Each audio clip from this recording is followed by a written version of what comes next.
जय श्री महाकाल दोस्तों। सभी भक्तजनों को मेरा आशीर्वाद और सभी विद्वान जनों को मेरा नमस्कार।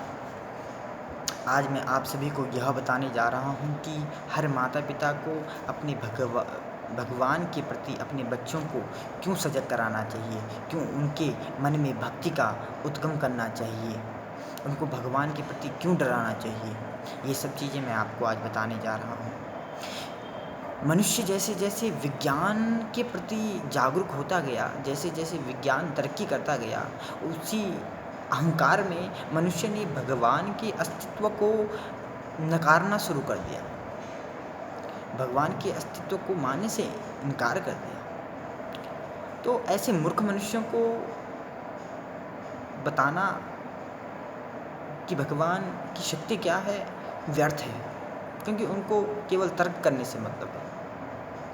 मैं आप सभी को बताना चाहूँगा कि हमारे ऋषि मुनियों द्वारा नवग्रहों की पहले ही शोध कर किया जा चुका है। अब विज्ञान ने उसे अभी ढूंढा है। हमारे ऋषि मुनियों द्वारा पहले ही बड़े बड़े मंत्रों का जो भगवान द्वारा उन्हें प्राप्त हुए, उन्हें इंसान को दिया। इंसान उन मंत्रों की महिमा अभी जान पा रहा है। विज्ञान ने भी ये सिद्ध कर दिया है कि मंत्रों में शक्ति है, भगवान है, उसका अस्तित्व है, और वक्त आने पर वो हमेशा अपनी उपस्थिति दर्ज करवाता है। तो भगवान की शिक्षा बच्चों को क्यों देनी चाहिए? जो बच्चे बचपन से भगवान की भक्ति को जानते हैं, भगवान को जानते हैं, वो बड़े होकर एक आज्ञाकारी और सत्कर्म करने वाले व्यक्ति बनते हैं। और जिनके माता पिता उन्हें भगवान के प्रति जागरूक नहीं करते, जो उनके मन में भक्ति नहीं भरते हैं, उनके बच्चे कहीं ना कहीं अधर्म के रास्ते पर चल पड़ते हैं। ऐसे बच्चे सबसे पहले अपने माता पिता का ही त्याग कर देते हैं, उसके बाद वो गलत रास्ते पे चलने लगते हैं। ये आतंकवादी, दिल्ली में निर्भया जैसे दुष्कर्म करने वाले, इनको सही मायने में कहा जाए तो ये दोषी नहीं है। दोषी हैं इनके माता पिता, जिन्होंने इनको वो शिक्षा नहीं दी कि हमें नारी शक्ति का सम्मान करना चाहिए, माँ भगवती की आराधना करनी चाहिए। माँ भगवती कौन है? उन्होंने मनुष्य जाति की, उन्होंने संसार पे क्या क्या उपकार किए हैं, कैसे कैसे दैत्यों को उन्होंने मारा है, ये सब चीज़ें उनको बतानी चाहिए थी, जिससे क्या होता कि वो सत्कर्म करते, भगवान से डरते और ऐसे दोष करने से बच जाते। ऐसे माता पिता को उनकी मृत्यु पे रोने का भी कोई अधिकार नहीं है। क्यों? क्योंकि उन्होंने पहले से अपने बच्चों को वो शिक्षा नहीं दी। अब बात आती है कि अपवाद क्यों लोग करते हैं। जो मनुष्य भगवान की प्रकृति को नहीं जानता, वही भगवान के संबंध में तर्क करता है। अभी मैं सुन रहा था, कोई व्यक्ति भगवान के मंदिर में गया और भगवान के पुजारी ने उसे अंदर आने से इसी कारण रोक दिया कि आपने मदिरा का सेवन किया है, आप मांस भक्षण करके अभी आ रहे हो, आप मंदिर में प्रवेश नहीं कर सकते, कृपया पहले अपनी शुद्धि कर लो, उसके बाद मंदिर में आना। तो वो ब्राह्मण देवता को क्या कहता है कि आपकी माता जो है ना, दुर्गा माता, वो किसके ऊपर बैठी हुई हैं? ब्राह्मण ने कहा, भाई शेर के ऊपर बैठी हुई है, शेर उनका सवारी है। तो कहते कि वो शेर मांस भक्षण नहीं करता है। अगर वो मांस भक्षण करता है तो मैंने मांस भक्षण किया है, इसमें क्या दोष है? मैं माता की दर्शन क्यों नहीं कर सकता?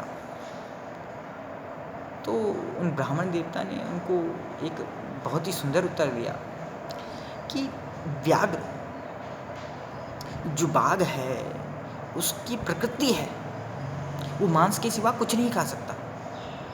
भगवान ने सृष्टि की रचना बड़ी ही विचित्र ढंग से की है। हर मनुष्य, हर जीव को एक दूसरे पर आश्रित किया हुआ है। जिस प्रकार गाय केवल शाकाहारी, केवल घास ही खाती है। उसके सामने अगर मांस रखो तो वो मर जाएगी, परंतु मांस नहीं खाएगी। उसी प्रकार जो शेर है और जो अन्य मांसाहारी जीव हैं, उनकी प्रकृति है कि वो मांस खाते हैं, तो उनको किसी जीव को मारने पर कोई दोष नहीं लगता। क्यों? क्योंकि उनका मांस के अलावा कोई और साधन नहीं है। भगवान ने उनकी प्रकृति ही ऐसी बनाई हुई है। पर मनुष्य को भगवान ने ऐसा प्रकृति वाला नहीं बनाया। उसके लिए भगवान ने अन्न की व्यवस्था दी है। 56 भोग जो आते हैं, फल हो, फूल हो, आप नाना प्रकार के जो 56 भोग हैं, उन सबको छोड़कर जब मनुष्य किसी जीव की निर्मम हत्या करता है, किसी निर्दोष जीव की निर्मम हत्या करने के पश्चात केवल अपने मुख के स्वाद के लिए उसे खाता है, तो वो पाप का भागी है। क्योंकि उसके पास और भी ऑप्शंस है, उसके पास और भी ऑप्शन थे, फिर भी वो मांस भक्षण कर रहा है, तो वो पापी है। मनुष्य को हमेशा यह जानना जरूरी है कि भगवान द्वारा सृष्टि का नियम भी निर्धारित किया गया है। किसकी भोजन की व्यवस्था कैसी करनी है, भगवान ने पहले से ही निर्धारण कर दिया। अब मैं केवल उन लोगों को कहना चाहूँगा कि आप निर्दोष जीव को मारते हो, उसको खाते हो, चलो ठीक है। क्या आप उसको उत्पन्न कर सकते हो? क्या आप उसे बना सकते हो? क्या आप एक दूसरे इंसान का निर्माण कर सकते हो जो आप इंसानों को काट रहे हो? कोई भी धर्म ये नहीं बताता कि आप इंसान को मारो, आप जीवों को मारो, आप निर्दोष जीवों की हत्या करो। कोई धर्म ऐसा नहीं कहता।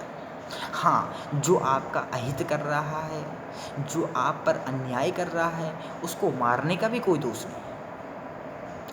तो मैं सभी माता पिताओं से ये गुजारिश करना चाहूँगा कि अपने बच्चों को सत्कर्म की ओर ले जाएं, उनको भगवान की कथा सुनाएं, उनको भगवान के प्रति बचपन से ही ऐसे गुण उनमें डालें कि वो भगवान के प्रति आस्थावान हो।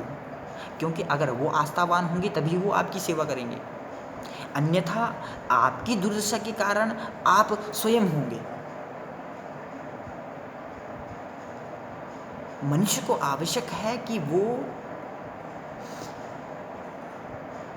भगवान के प्रति जागरूक हो, वो सत्कर्म के प्रति जागरूक हो, पुण्य कर्म के प्रति जागरूक हो। भगवान ने इंसान को बुद्धि इसीलिए दी है कि वो सारे जीवों का रक्षण करे, भक्षण करने के लिए नहीं दी है, रक्षण करे। जिस प्रकार एक राजा का दायित्व होता है वो अपनी प्रजा की रक्षा करता है, जिस प्रकार एक प्रधानमंत्री का दायित्व होता है कि सारे देश के बारे में सोचता है, उसी प्रकार एक इंसान का दायित्व होना चाहिए कि वो सभी जीवों के बारे में सोचे। यदि कोई सांप घर में आ जाता है तो उसको मारने के बजाय उसको एक सुरक्षित स्थान में छोड़ दीजिए, क्योंकि वो भूलतावश आपके घर में आ गया। उसके एक छोटी सी गलती का दंड, उसको मृत्यु दंड नहीं देना चाहिए। मनुष्य को चाहिए कि वो सबके प्रति उदारता दिखाए, क्योंकि उसी भगवान ने उस जीव को भी बनाया है और उसी भगवान ने आपको भी बनाया है। अगर आप खुद कोई गलती कर दें तो आप क्षमा याचना करते हैं, आप चाहते हैं कि हमें न्याय मिले। उसी प्रकार वो जीव भी गलती से आपके घर में आ गए, गलती से आपके सामने आ गए, उनका अपराध केवल इतना है कि वो आपके सामने आ गए, तो आप उनका अहित ना करें। दूसरी बात मैं ये कहना चाहूँगा कि जब इंसान मरता है, जब कोई मछली इंसान को खाती है तो उस मछली को मृत्यु दंड दिया जाता है। जब कोई इंसान मछली को खाता है तो उसको मृत्यु दंड क्यों नहीं दिया जाता? जब कोई बाघ इंसान को मारता है तो उसको गोली से मार दिया जाता है। जब कोई इंसान बाघ की हत्या करता है उसको क्यों नहीं मारा जाता? जिस प्रकार कोई बकरी अगर इंसान को आघात कर दे, उसको लहूलुहान कर दे, तो उस बकरी को मार दिया जाता है, क्योंकि वो अपराधी है। तो क्या वो इंसान अपराधी नहीं है जिसने उस बकरी को मारा? तो कुल मिला के बात यह है कि इंसान केवल ये सोचता है कि मैं ही जरूरी हूँ,